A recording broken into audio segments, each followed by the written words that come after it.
From the heart of Europe to the world, this is RTI. It certainly is. It's RTI and it's Postcard from Poprad. And why am I in such a good mood? Because it's snowing. I know it's April, but I drove home in a snow blizzard last night. It was beautiful. Why, all the fluffy bits coming. It's so picturesque. Oh, it's beautiful. I'm Eric. I'm in Poprad in Slovakia at the base of the snow-covered Tatras Mountains, and they are covered in snow. So if you want a late, quick Easter skiing trip, come over and say hello. I might even say hello back. It has been known. Not often, but I have done. Whilst in the Monolot department of Europe, it's Leigh Banks. Hello, everybody. Yes, Is it really snowing in Poprad? Isn't that wonderful? In the middle of spring, it looks beautiful. I have to say, I'm actually in Beverley at the moment. Now, I could do two comments there, one of which I can't do on the radio, one of which I can do on the radio. Do the one you can do. You are frequenting the place of Beverley, I guess. I don't think that helps at all. I'm in the beautiful, beautiful little minsterly town of Beverley in the East Riding of Yorkshire. And what a wonderful place it is. We went to eat at an Indian restaurant there last night, and we had a wander around this incredibly beautiful old historical town with this glorious minster in the centre. And I've never seen such a wonderful place to spend a couple of days. Whose phone's ringing? I've now got... No, that's background music to the romantic story that I've just been telling. Yeah, right. See, it's fading out. I'm fading it out gently. Yeah, I'm finishing it with the closing of a door. Yes. And Andrea's just walked outside. Hello, Rach. Hello. How are you? I'm cold. Freezing. Do you know what I'm not? I wish I was. It's April. It's autumn. We're looking towards winter, and today it was 27 degrees, and I thought, what's happening? Do you know what? What's going on? Do you know what I'm going to do? I took a little video on the way to work this morning, having stopped, of course, beforehand. Of course. And I think I'll post it on to Facebook later for everybody. Is it the snow? Oh, yes. Yes. Picture of snow? Well, you know what? Don't worry, because in January I'll be there looking at lots of snow. And, as a world exclusive, live in the studio. Yes. Who's live in the studio? Rachael will be. I'm going to do nothing that week. She's going to be live in my studio as well. No. I am. No. Why? Because that might hurt my ego. Well, then we're not. Then Rachael, we will make a breakaway. We will have Radio RTI FM breakaway. Rach and Leigh. Yes. Rachel Radio. I'd love to see that happen. Radio. If I explain to him right now how to get live in the studio, as many shows do these days, there would be a glazed look on his face. His head would bow down, and he would utter the words, "Andrea." Yeah. We didn't say we were actually going to be. We didn't say we were actually going to be broadcasting it. We just said we were going to do a show. Oh, marvellous! Anyway, welcome everybody. We get on with the news quickly. Major Adrian Coles, who you might not have heard of, but he was kind of famous in the UK, and his passion was saving hedge pigs. Hedge pigs? Yes. Oh, as a hog. I thought he was saving, like, Harley Davidsons that have been dumped by the side of the road. Right. That's a hedgehog. Yes. Right. Oh, yes. Watch your screen, boys and girls, even on your smartphone. You'll see some tumbleweed roll across it in a moment. Yeah. You really will.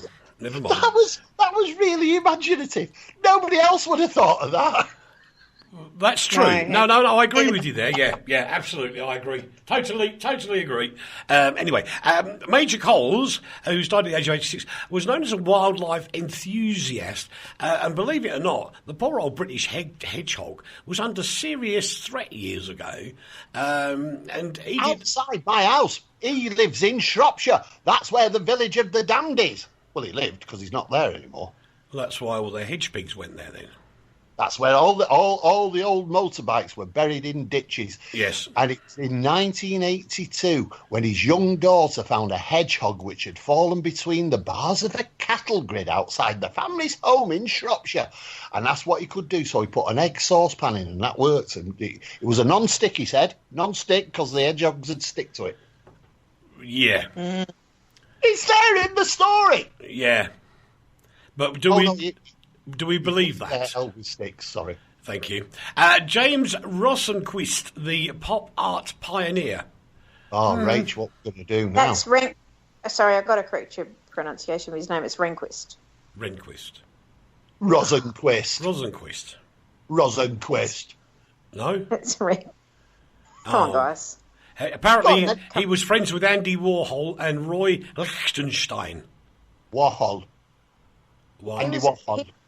He was a really important figure. We should be more. Come on, we need some gravitas with this story. Uncle Leigh, back me up. I'm just having red wine. Forget the gravitas. What did he do then, Rach? Well, he was a painter.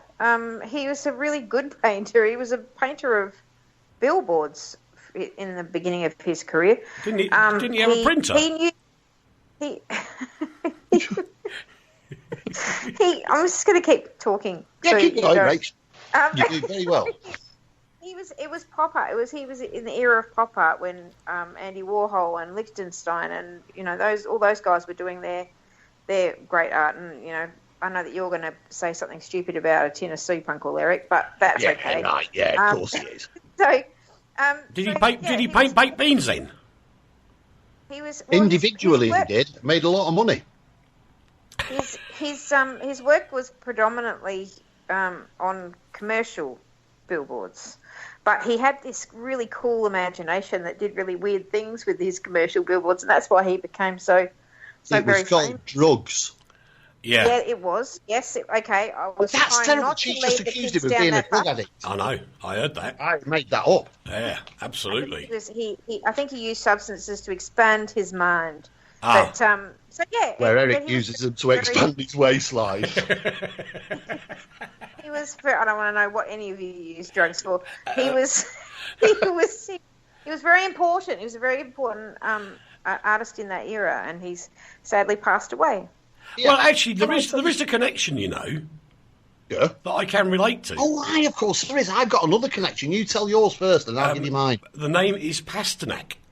Oh, I was going to do that one. And, of course, Pasternak is the actual family name of the Emperor Roscoe, who you will hear on here many times of the week, going, hello, it's RTI and Eric, give me a break and stuff like that. He's old, it's bad for him that. He's just lost control, hasn't he? Yeah. Wonderful guy who was 78 years young earlier in January, which is phenomenal. And he's still working. He is. He doesn't have to, but he's still working. I went and spent some time at his house in Hollywood Hills. I know. And he's a lovely, lovely, very funny, very entertaining, very energetic man. Do you know he goes to the gym every day of the week? I didn't know that, actually, no. But that's, well done. Yeah, he does. He does, seriously. You know who else was still working? Go on. Don Rickles was still working. We were going to do Don Rickles next. We were. Yeah, I got Pushy. there quicker. Miss Pushy. I was a bit upset with the speed at which we were progressing. Oh, it's gosh. It's only an hour show. Don Rickles died today. Don Rickles is just one of the most wonderful comics, one of the most fantastic comics from American comic from the era from the 50s to sort of now, and he was still booked to play engagements next year, but he died today. He was 90 years old. If you don't know who he is, give him a Google. If you don't know who he is, first of all, I'm not your friend anymore, and you will know him as soon as you see his face. You will know him. Yep. He's known for absolutely burning. He's the ultimate insult comic. He made his living from just giving people nothing but grief, and he was great at things like celebrity roasts. And he was just his best, and did his best work at these roasts. And if you were insulted by Don Rickles, you know you had arrived. So, he was a great guy. I was really sad when I heard this news. He was 90 years old, but he was still prolifically working, and he was churning out some of his best stuff was happening now. Some of his best work was happening now. So yeah, he died of kidney failure apparently in his house, which was very sad. Very sad indeed. But you know what, boys and girls, I'm under extreme pressure this week. Oh, why? Well, because I've got producer Rachael going, this programme's not moving too fast. And then I've got producer Dave going, oh dear, I think he's left his mic on again. I've got two producers nagging me. It's like stereo. For goodness sake. It's like driving with a bunch of people who don't know what they're talking about, isn't it? Yeah, I've got backseat drivers. That's what it is. I have backseat drivers. Backseat drivers. There's nothing wrong with backseat drivers. At least you can't crash. It's true. It's the Sunday drivers I don't like. Don Rickles was once very rude to me, you know. Was he? Which I suppose that means that I've arrived, because he once told me to get off his lawn when I was in Hollywood. Well, then that's exactly what should happen when you're on someone's lawn in Hollywood. Usually, in order to be on someone's lawn in Hollywood, you've probably scaled a fence, so quite right to tell absolutely. We're going to be serious for a minute, boys and girls. Sorry about this, but we are going to have to be slightly serious. One of the other people that was involved in the terrorist attack in Westminster in London a couple of weeks ago, she fell into the Thames, literally thrown into the Thames. And sadly, Andrea Christia has, she died after having so much treatment in London. Her family have just thanked everybody, including the medical services, the British people, those that had actually donated money to help her get better, which the family said is all going now to charity, and of course the police services that were there for her as well. It's a heart-rending statement that the family put out. It is, yeah. It really is horrific. But sadly, that's another victim to an idiot. An absolute idiot. And we wish, as the family say, she's now in a better place. So I think that's absolutely phenomenal. Absolutely phenomenal. It was a tragic thing, though, because she'd come over to Britain with a boyfriend. They were planning to get married. It was an amazing world trip that they were embarking on. And embarking on a new life as well. Yeah. And he was killed. And she was thrown into the Thames, and then this is where life is brutal. What was God's use in keeping her alive for those few days? I have no idea, but the only thing I can think of it was just the people fighting for her. Yeah. Well, yes, but it's such an awful thing to do. It is. It's just yeah. It is. We go from one awful thing to another, and it beggars belief that an alleged leader of a country would actually murder his own people. He's claiming he didn't. Other people are claiming he did. But the Sadat regime in Syria have come under fire again, not literally, well, they have this morning, because they've been dropping chemical weapons on their own citizens, which I find... That's what is being said.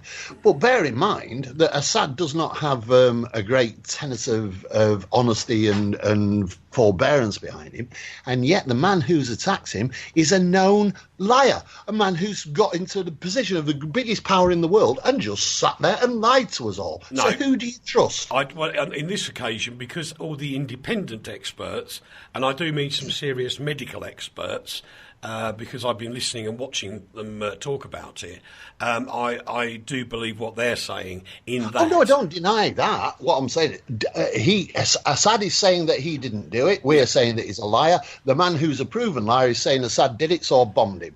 So who do we believe? Who's right? Who's making it up? And what is happening to our world? Well, the Syrians should never have done it, whichever part of Syrian world they were living in.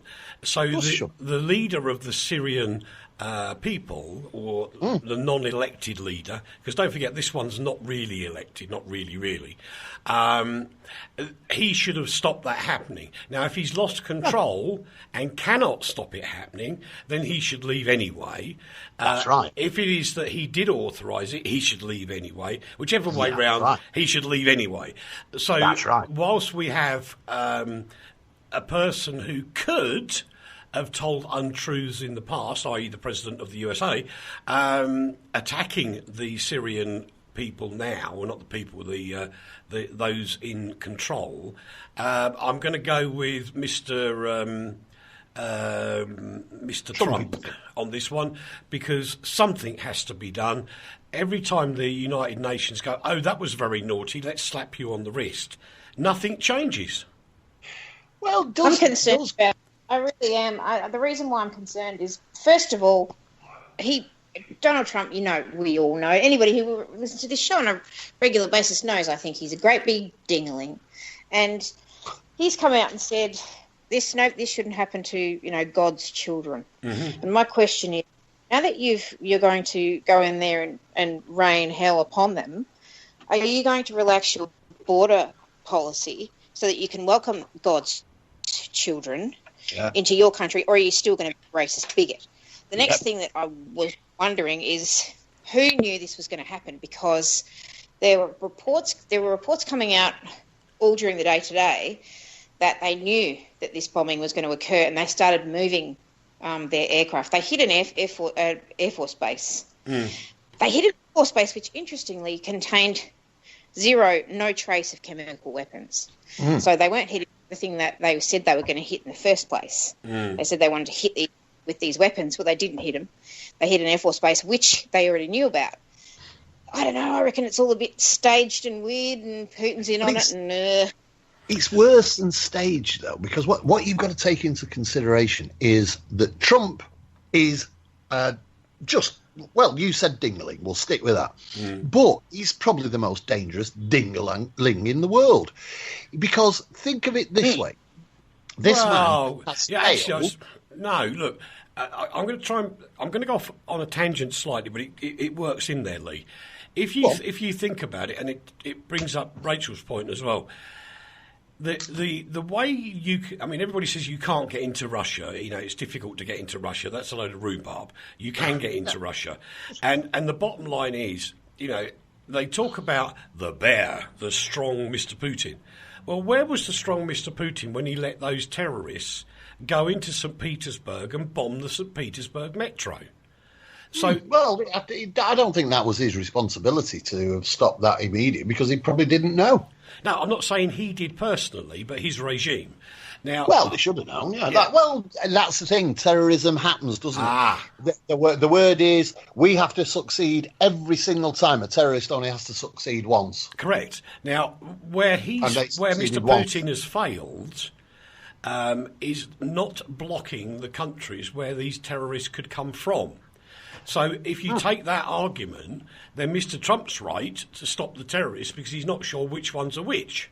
Now, I know, but it isn't the point, really, that I was making. I think you're making a valid point, but it's not the point I was going to make. But carry on, I'll finish. No, I'm done now. I'm done. Oh, all right. Yes. No, all I was going to say is, I suggest that while Mr. Trump stood on the world stage yesterday with tears in his eyes and the face of the Rock of Gibraltar and standing there being... Don't you start me on Gibraltar! Well, we do. Oh, all right. But anyway, he was... Well, I couldn't remember the name of Mount Fillmore, so I just took Gibraltar to fit in. Okay. But it's the giant Cheeto is the thing you were looking for. That's right.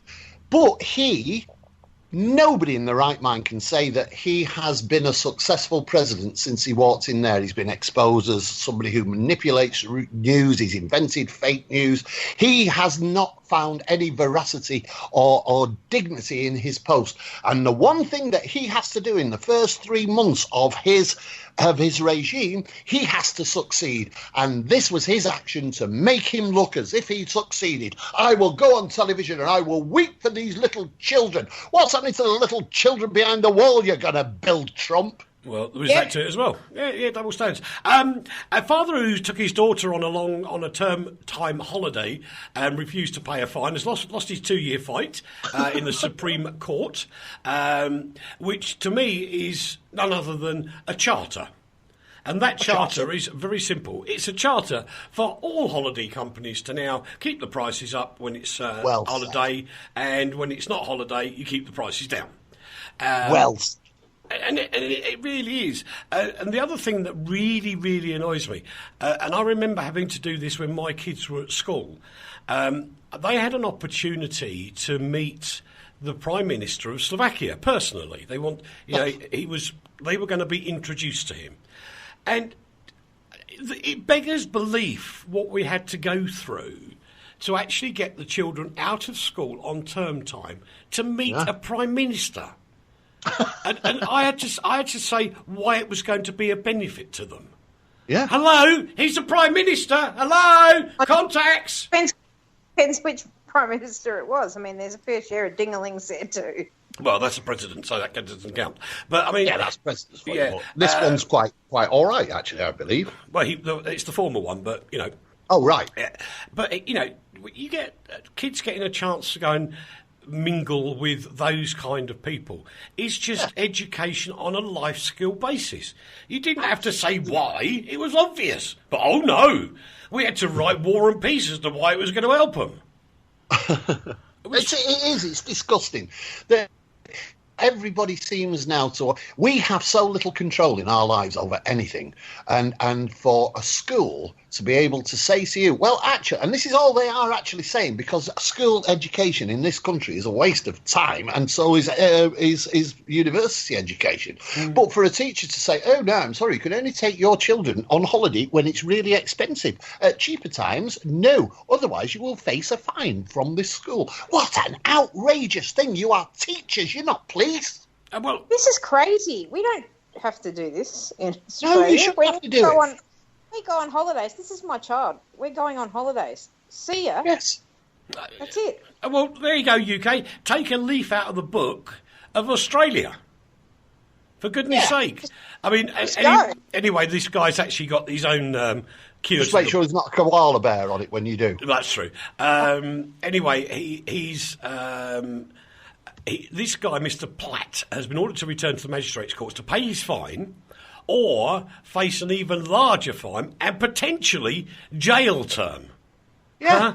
Huh? So all of a sudden you split the family up because he wanted to take his daughter on holiday with the rest of his family. Now, potentially, that family could be split up by idiots who are supposed to be there to teach. You know why teachers end up being teachers? They can't do anything else. Well, thank you. And all you teachers out there who are going, oh, like that, write in and tell us I'm wrong. Actually, I was very rude to a teacher once.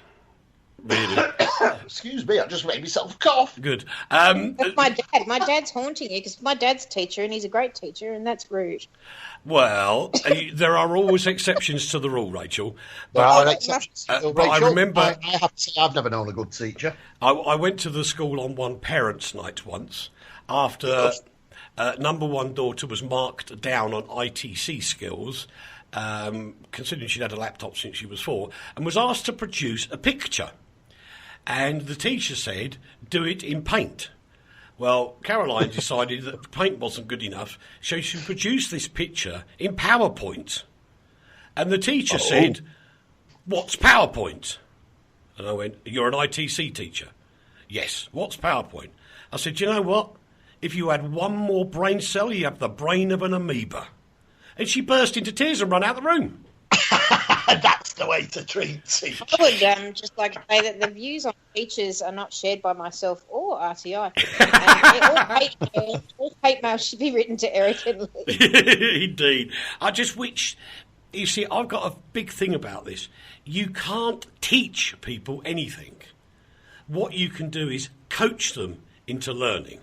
And that's a big difference. Right.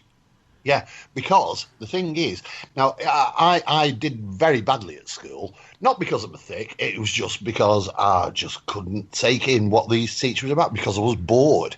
And then, so I was classed as a failure. I got 2% in me GCE, whatever it was, because I got my name right. And that that was put down to me being thick. So I set off into this world as a thick idiot. Uh-huh. But actually, I wasn't. I was quite clever. And I found out that actually, in fact, the child should not be blamed for not learning. The teacher should be blamed for not teaching. Yeah, but I think there's also an attitude problem with some, whereas Rachel's quite rightly saying you do have some amazing teachers. Of course you do. Part of my Of course you music do. background is because I had an amazing music teacher. On the other side of it, my sixth form teacher was the most arrogant pillock you've ever met in your life. But there was poetic justice, because he would insist on going, this is how he would talk. Rachel, can you go and help Banks with his homework? He's rubbish at it. And that was his attitude. So it was Rachel for girls and the surname for the boys. Yeah, so very old-fashioned. Yeah, and he saw me in Bedford one day walking over the bridge with some of my colleagues as I was just coming back from lunch. And he said, "Oh, hello, Wiltshire, how are you?" I said, "I'm fine, Davis, goodbye."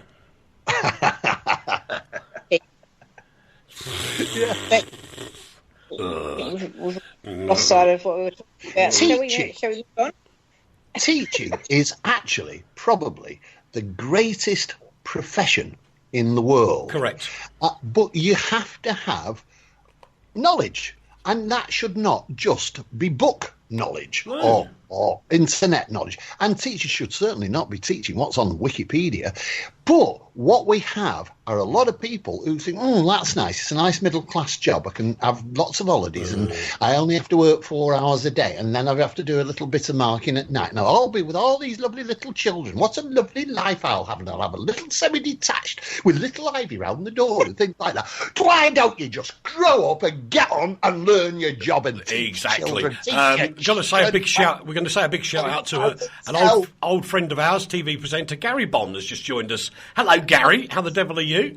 Hey! Yay! I nearly fell on the floor laughing with this story. I really did. Barry Manilow has spoken about his sexuality for the first time, revealing he feared his fans would be disappointed if they knew he was gay. Oh, hello! Oh, please! Did anybody tell Mandy? No, it was actually it was a mistake. He got air lippy. It was Andy. Oh, please. Mark you, I've got to say, his publicist is a genius. Yeah. Yeah? Yeah, he's Well, brilliant. he wanted him. Oh, no, it was his manager, wasn't it? Well, yeah, but publicist, same difference. His manager's a genius. What does he need saving from? What does he need saving from? Reason. From his fans, because he thought all the girls that were his fans would run away and leave him. Yes, 74, you knob. Well, they weren't at the time, but I mean, you know right, what? of course. This is a non-story because, first of all, a person's sexuality is their own business, and there was, clearly he's gay. This is not a big news story at all. But if somebody's going to, at his point in his life, in his career, in his personal growth, if he wants to come out and say, guess what, then good on him for doing it. But if it's a non-story, what's the point of him coming out and saying it? No, can I be more harsh? It doesn't matter. Go on. Well, I'm going to be more harsh now. Go on then. That's fine, but just give me a minute. Right. Jeez, this is so hard to control this Gosh. Darling. She's so stroppy. He's gotten put to a point now where he's 73 years old. It matters not whether he's gay or not. Oh. Like, this is not a big deal. And we all knew this since the beginning of time. Anybody with a brain knew that he was gay.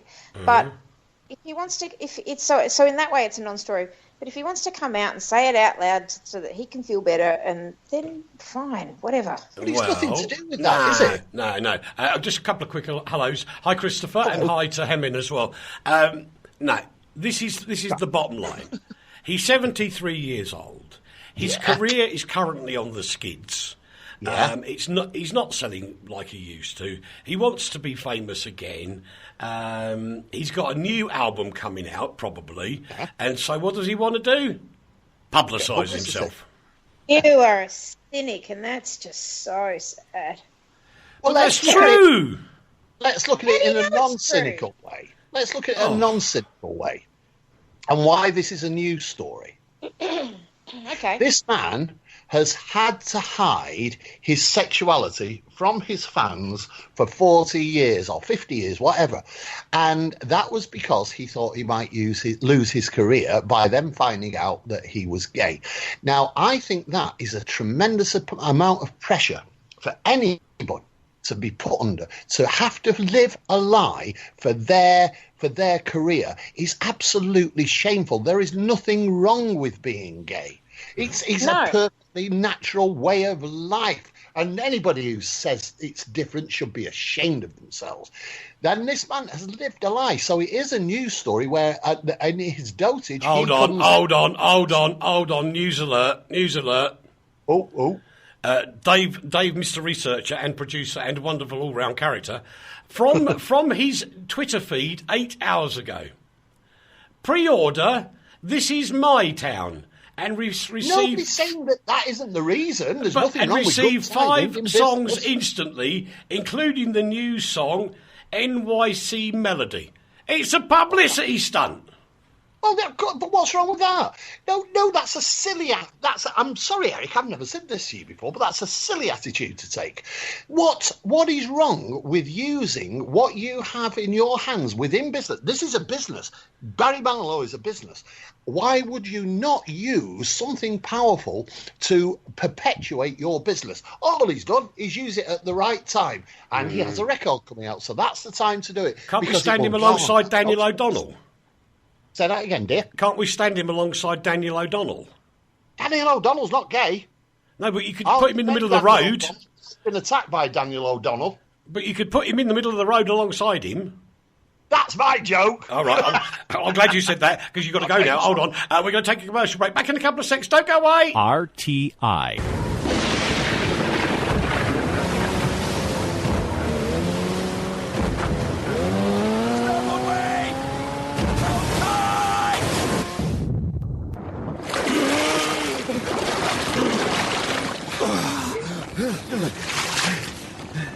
Everybody okay? Remember your training, all right? RNLI lifeboat crews are unpaid volunteers. They rescue 22 people every day. On a lifeboat, training is a matter of life and death, and it costs £1,000 a year for each crew member. As a charity, we receive no UK government funding, so our crew's safety depends entirely on your donations. Please call 0800 543 210 and donate £20 or whatever you can afford. Because next time, this could be for real. RTI. Hi to Molly Sands, who's just joined us as well. And yes, do please give to the RNLI. They're a wonderful organisation. And that brings me smartly onto a little bit of housekeeping first. It's Easter weekend next weekend, not this weekend, next weekend. And on Bank Holiday Monday, we have a special for you all day on RTI. Not telling you what it is now. It is a doozy. It is just a doozy. Doozy. And it's taking... Does it have dozy dotes as well? No. I'm just so inspired by this next story, boys and girls. I really am. This is a guy called Chris King. And for the first time, he's been able to write, hold a mug of tea and clap his hands to the achievements of his famous sports teams. And that's because this guy who had horrific problems with his hands when he was born, so he's totally deformed. He's had this amazing operation at 57 years old. He's had a double hand transplant. Hand transplant. And he said, it's been going fantastically. I can make a fist, hold the pen. I can do more or less the same functions as I could do with my original hands. There are still limitations, but I'm getting the full thing back again. And, you know, it's just phenomenal when you see somebody who's had these horrific injuries. And Chris actually does say that, you know, he's so grateful to the donor who made this operation possible. And it also struck me when I was reading this that in my lifetime, I'm just so flaming lucky. Because do you remember Christian Barnard? I do, of course I do. I interviewed him, actually. Well, there you go then. And in the 1960s, everybody thought he was bonkers and gone barking mad because he did a heart transplant. And that's what started all this stuff off.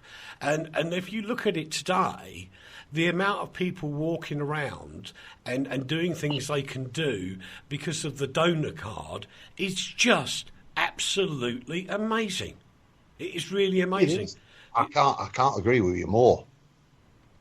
Science is very cool. Science and medicine is very cool. And do you know what? Speaking of teachers, I wish I'd had an engaging science teacher when I was at school, because I think I would have gone in that direction if I'd have had an engaging science teacher. But I think medicine and science and what they're doing now is just beyond amazing. And I'm glad you didn't. I'm glad you didn't. What, be engaged to a science teacher? That's be engaged, not engaged. Be engaged by because if you'd been a science teacher, we wouldn't talk to you, Rach. Well, that's true. So maybe it's good that I didn't. And probably, actually, to be honest, I'm not very bright, and I probably wouldn't offered very much to the world of science and medicine. But I think just there's things that are happening now in research labs all around the world that we can't even conceive of, that we're going to find out about, but. It's just baffling to me how they can. Who came up with the idea of transplanting anything? Like, I wanted to, it's just mind-boggling. Yeah, it and is. Good on this bloke. He's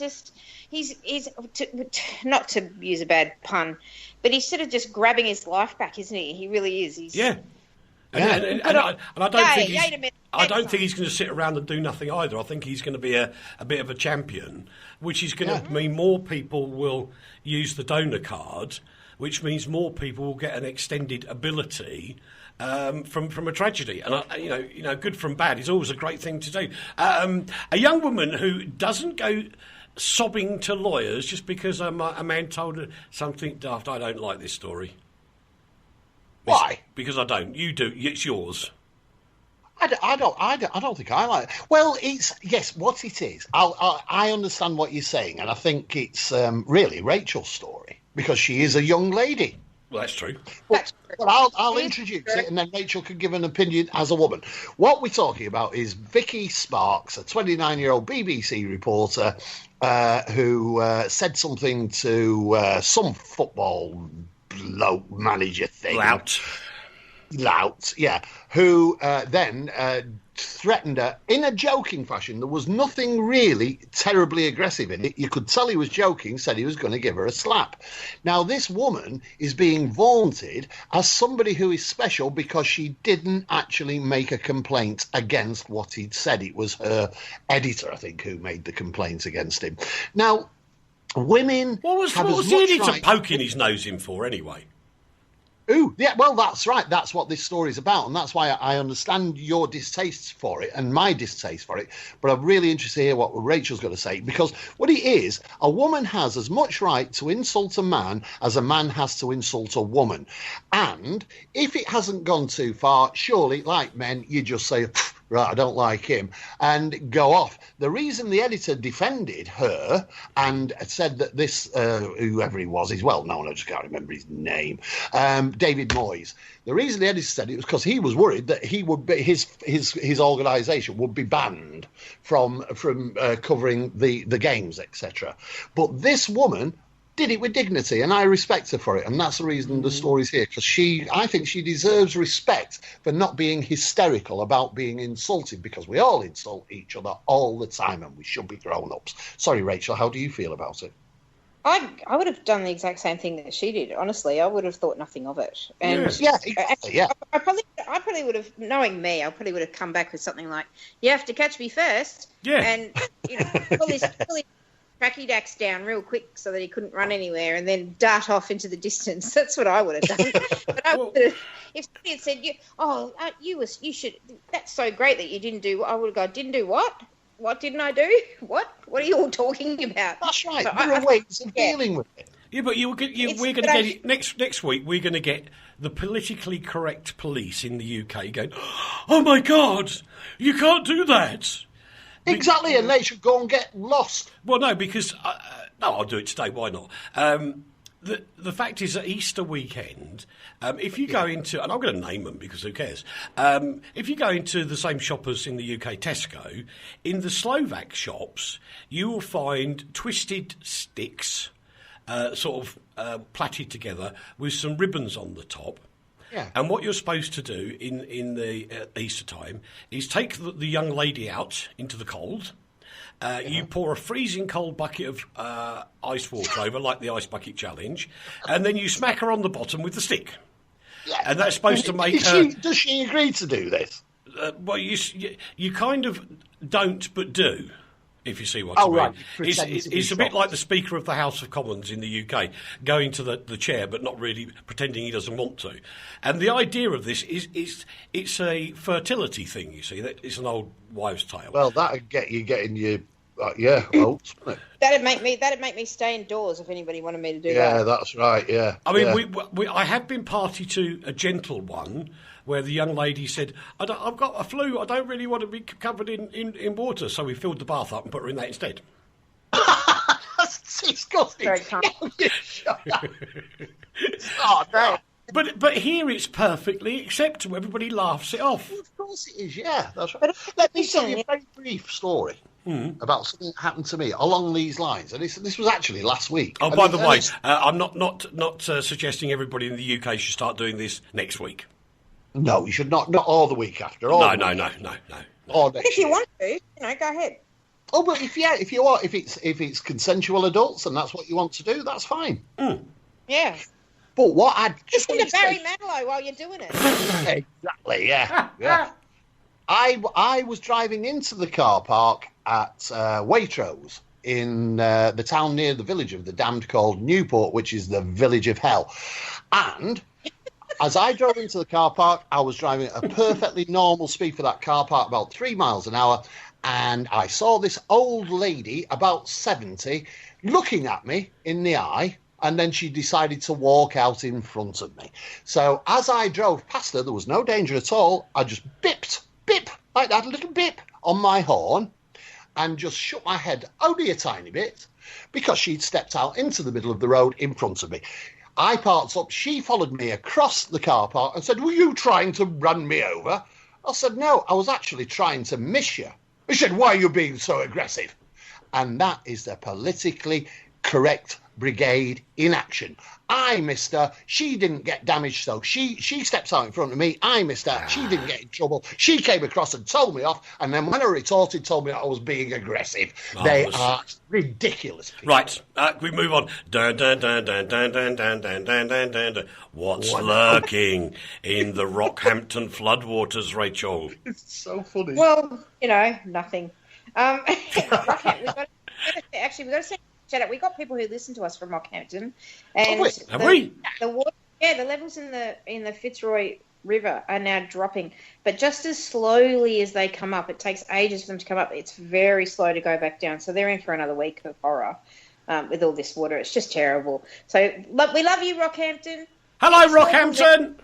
Hello, Rockhampton. So, there was a report that all the journos have gone up there, of course, and all the little camera crews have gone up there, and they're all looking at this water that's everywhere. And this journalist on one of the morning programs said, "I think we've spotted a crocodile in the water over there," getting all very nervous. And it gets a bit closer, and they discover that it's actually a garden ornament. It's not a crocodile. Not like up the road where there was a bull shark last week. No, It's marvellous. a funny place, Australia. Somebody's very, very favourite rock constructed crocodile had drifted away because things do in a flood, and they had caught this and got all hysterical and thought they had a really cool exclusive when in actual fact it was just someone's lawn stuff. The world's best went where all the photographers were getting snappy. I know. Ho. Yeah, absolutely. A little pot of magic, it says on here, and I don't get it. It's Mary Berry's hangover cure. Have you ever seen Mary Berry with a hangover? Does she even look like she'd ever have a hangover? She's a bit of a girl. That's true, but in comes the amazing part. Dun, dun, dun, dun. York University psychologists, okay, suggest Marmite might help might make you more clever. Don't help him. The Marmite make it gives you're more smart. You see, boost your brain. Well, Eric, bless you. I do. But, I'm sure I love Marmite. I think it's great. I'm a Marmite junkie. I love Marmite. Do you know what happens when I open a jar of Marmite in the kitchen? What? The word is spoken loudly. Phooey! Phooey! My Tina doesn't like the smell of Marmite. And she's not, you know what, she's quite right. It is quite phooey. But as well as being phooey, it's just delicious. And Vegemite in Australia is much the same thing. It's a little bit slightly different. The closest thing we've got to Marmite here is something called Promite. Yes. Promite? Yes. Is that from New Zealand originally? When I come over, oh my God, you're going to love me. Oh, bring me some. I'm going to bring you the better kind. I'm going to bring you both. I'm going to bring you Vegemite, and I'm going to bring you this stuff called Cheesy Mite. Ooh. Cheesy Mite. Yes, Cheesy Mite. Oh, do you know what I've got for an Easter present? What? I do. I know what you've got because we nearly bought you one. Then we decided not to. Dave's just said, bleh, to Marmite. Are you all right, Dave? You been sick? I think he has. He's talking to that great white telephone. But now I've got a Marmite chocolate-flavoured Easter egg. Ha! Yum. You've got a Marmite-flavoured chocolate Easter egg. That's what I said. No, it isn't. Isn't it? You No. sure? You said you got a chocolate-flavoured Marmite egg. Yes, you did. Did I? I'm not fake news. I do not wish to be represented wrongly by this programme. Well, apparently... But at any rate, there's Marmite and chocolate, and that can never be bad. That can't be. But apparently, prisoners in a prison were making an illicit alcohol hooch from Marmite and getting absolutely drunk on it. Yeah. They can make booze out of anything, prisoners. They're so industrious. Yeah. They make booze out of all sorts. They're like MacGyver when it comes to making booze. Well, apparently this took place in Featherstone Jail near Wolverhampton. Which is just up the road from me. Exactly. Oh, dear. The prison bosses, of course, said, no, that can't be done. Of course, it's not done. Yeah, right. You can just about ferment anything if you try hard enough. That's for sure. Yeah. Anyway, we move on. Marmite's lovely. We love it to bits. Mary Berry reckons there's a cure for it. Some psychologists, which I still don't get that point, have said it's a good idea as well because it contains lots of B12. Lots and lots. Whatever B12 does I thought for you. that was a bomber. B12's good for your... That's a V for V. Oh, B12. Sorry, yes, of course. There'll be some people now grimacing. Grimacing? Yes. Are we doing gurning? Who can do the best gurn? Me or you? Or Rachael Hot Pants Whiplash? I've been doing one all programme. That's your face. I'm It's talking just that about nobody doing noticed. one. No, I did a quiz this week because everybody at the Poprad English Club said, and I thought, Mr. Banks has been talking to them. I really did because they said, why are your quizzes so dumbed down like pop quizzes and things like, can't we have a cultural one? So I thought, okay, all right then, we'll have a cultural one. And I took TV commercials, films, and football songs that all have one thing in common. Yeah. They're classical music. Right. And so I played little snippet, like beat the intro of classical music. Yeah. Oh, okay. And then I got told off because it was too hard. Oh, well, so you can't win, can you? No. So these people are the Goldilocks of quiz Absolutely. And what sprung to mind was da-da-da-dan, Da-da-da-da. which of course was V for Victory, wasn't it? V for Victory. V for Victory, Beethoven's Fifth. It had a bit of Beethoven. Yeah, nothing wrong with a bit of A Beethoven. bit of Beethoven. But you can't have much in the way of Pepperami, Doritos, Minstrels, M&Ms, Cocoa Pops, because they've all shrunk. This is disgusting. terrible. If I'm left alone with this story, I will rant and rant and rant, so I'm stepping back for a minute. Excuse You know me. what? They should stop spreading things. I keep seeing these stories about... Rach, my ears are bleeding. My ears are bleeding. My toes bleeding. I know, everybody's bleeding. I'm not bleeding. Oh no! Well, I'm emotionally, I'm bleeding. Okay. Yeah, you have a bleeding heart. I have a bleeding toe, and his ears are bleeding. Yeah. Yeah, sad. not- That's all because of Doritos and minstrels. I keep reading these stories all the time about these that you guys put on Facebook and stuff about these confections that are shrinking. I mean, Quality Street, the tin. Yeah. And then there was something. Was it the Toblerone that they shrunk? Yes. Yeah. And well, here they did it with Freddo Frog. And the They wagon shrunk wheel. the frog. They shrunk the Freddo Frog. But then do you know what they did to make us feel better? What? No. They came out with a giant frog. I'm like, well, why not just have the one frog, the one size? You In the middle. frog? Yeah. All right. Why not just have that frog? Like, what's Well, I your think, hang on, So we've what- mentioned... So Doritos and... Yeah, well, we've mentioned Waitrose, Tesco's. I'll mention Lidl. Because as Everything's little and little. as I came out of Lidl at Lidl the other day, they got a special offer on Mars bars. And I was really tempted. I know I shouldn't. And I was really tempted. Do you know what stopped me? What? Martina. The size of the bar. Yeah, exactly. It's disgusting. It really is. It's about the size of my flipping thumb. Yeah, it's not worth your trouble. Hey, that big. That little. That's good. You shouldn't be eating sugar We anyway. have So perceptions of bigness. That's a pardon. This is and that was a little bar. Very. Can I just say, I was sitting there one day, this is going back a long time ago, when I was at school, they used to sell wagon wheels, and wagon wheels were like the size of a wagon wheel, and you could spend the whole of your 15-minute morning break sitting on the steps outside school, trying to avoid getting in fights and all sorts of things, and it would take you 15 minutes to eat this massive wagon wheel. And then I thought, a couple of years ago, I'll have a wagon wheel. And you know what? It was about the size of a penny. And that was the first time I noticed that they're making the things that used to be, and it's such a rip-off. They're just making a No. I'll tell you what's an even bigger rip-off. Are you ready? What? I want you to picture the shop for me, and you Right. walk down the aisle to where the breakfast cereals are, and there is this giant box of breakfast cereal which you put in your trolley, you take home, you then open the box up and you look inside and you go, "Where's the cereal?" And then when you burst the bag open to let all the air out that's holding it all up, you look at it and you sort of hold the cereal against the size of the box, and it's about half full.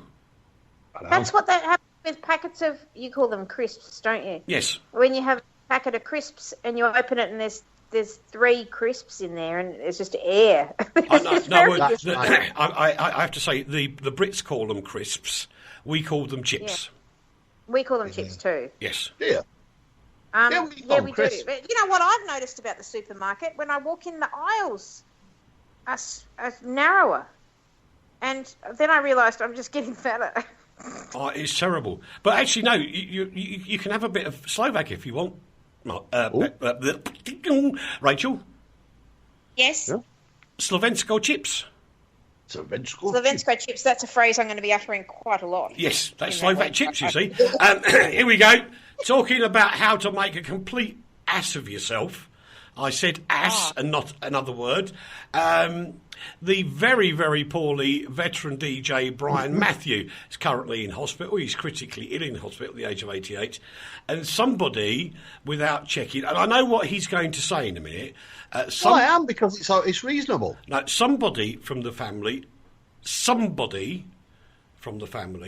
had been clearly misunderstood a comment and said that Brian had died. Brian Matthews. So with no further ado, Radio 2, the BBC station, announced Brian Matthew had died. It went all over the place, yada, yada, yada. And a few hours later, they said that it was... Sorry, we got it wrong. Sorry, we got it wrong. Yeah. Now, the Daily Moan... Yeah. Or Leigh's favourite newspaper, they chastised the BBC for it.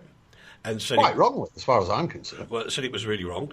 And somebody at the BBC said they were being wrongly informed by the family. Now, Yes. I'm struggling with that a bit. Why? Because if the Do family... you think the BBC are making it up? No, I think there is an element of maybe the chimney on fire becomes the house burnt down here, where one person has said something that wasn't actually in the hospital. And do you know what? I know they shouldn't, but if the BBC phoned the hospital where Brian Matthew was and said, we've just been told he's died... There's no reason for them not to. They've every right to do it, and that is No, but if they'd have double checked the story, I'll bet you any money you like the hospital have said, "Don't be silly, he's in intensive care." Yes, but I have to defend the BBC, and I really do not defend the BBC. But in this case, I've got to defend the BBC, and I will defend it by asking you both a question. Uh-huh. Okay. Right, are you paying attention, Rach? Right? Always. Yeah, well, he's going to start talking in a minute, so we have to pay attention, right? You ready? You ready, Rach? Yes. You sure? Yes, You yes. Yeah? I'm not More- ready. Right, you ready? Yeah? Yes. Right, I'm going to go now. Okay. Right, are you ready then? Ready?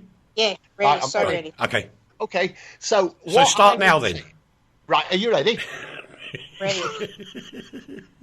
If the glorious Andrea phoned you up and said, Leigh's shuffled off this mortal coil, he's not going to be able to do Postcard from Poprad today, Yeah. would you say, I bet she's making that up, I'd better check, and phone up the hospital or phone up somebody else? Would you, or would you not say that somebody who's a member of that family probably is right, and that's it? I might have done after about 2 hours. Why? Well, I'd be dancing for joy for the first 2 hours. Oh. I wouldn't believe that at all. Because you told me that you're the undead and that you're never going to die. So That's I don't true. think that was a I say it's just what happened here was the BBC legitimately, somebody told them out of the family, Brian Matthews is dead. Now there is a point where you have to say, well, do I disturb their family? We have all the history, we've got pictures of him, we've got everything. Do I now disturb the family more by phoning up and checking? And what if I say, is Brian really dead? So, well, you've just been told he is by so and so. I think this is disgusting that you're No, checking. you Do phrase think the they question better. You say, is It's there the an same- update on the news about Brian? But he's dead. He's dead. Well, as if that's far what as they you're- if that's what they It's not say, dead. but you phrase the question correctly. Well, it's all right. You phrase the question rightly, but do you really go and chase up a story that has come from the family of the man who is supposedly dead? And then, if you find out by horrendous circumstance this is just a mistake, do you then immediately, as soon as you possibly can, say, "Listen, everybody, I'm really sorry. We made a mistake. We got it wrong." I think it's hard. Do you know what? I think the more you're putting your case over, you're making me rethink it a bit, because It's just a mistake, and it was a sad mistake. if it is, it would depend very much on who the family member was. Well, if it's proved that it wasn't a family member and the BBC have done a trump on it and made it all up, then that's your story. No, but if it doesn't, no, further than that, Leigh, it depends how close that family member was in terms of, the family expanse. I agree. If it was a second cousin, third removed, I would, I'd want to check. You know what I'm saying? Sorry, that was a terrible thing. I've just got a message off Rachael. He was making me smile. I'm sorry. What are you two doing? It's on Facebook. We're talking to people on Facebook who are listening to the show. Oh, right. Hello, Facebook people. A girlfriend of mine, Emma, who I went to high school with, lives in a place called Shepparton, not about a couple of hours from Melbourne. And she's finally listening for the first time. And she's going, I'm listening finally. And I said, I'll say hello when they shut up. What's her name? Must be screening. It made me smile. Emma. Emma. Emma. Hello, Emma. Hey, Is she M, Barbara? email me, studio@rti.fm, and dish the dirt on Rachael as a kid, please. I'll read it out, no problem. She knew me when I was doing all my neighbours and all my prisoner and all my... She knew me then. Well, in which case we want even more dirt. Rach, it's time for you to unveil that which you will be doing across the weekend. Well, tomorrow I'm going out with the lovely Adam Devlin's birthday party, who's a lovely friend of mine and a lovely friend of Leigh's and a lovely friend of Henry's. And it's his birthday, and we're going for a picnic in the park. What about me? Oh, Well, I don't think you know it. Do? Do you? Yeah. Well, then he's a lovely friend of yours too. Oh, thank you. I'm okay now. It's all right. And over to Leigh. Oh, I'm also going to buy Barry Manilow's new album. Very quick, you got 20 seconds. I'm off to hospital because, as Rachel knows, I've been very brave throughout this show because I was sitting here with no shoes and socks on, and I've broken my nail and it's bled. It's bled. I need to go. That's it, boys and girls. We've got to say goodbye to them, and we will see you next week. Same time, same bat channel, same bat hour on your batty radio station, Radio Tatras International. Do not go away. Great programmes on the whole weekend. Really are. RTI.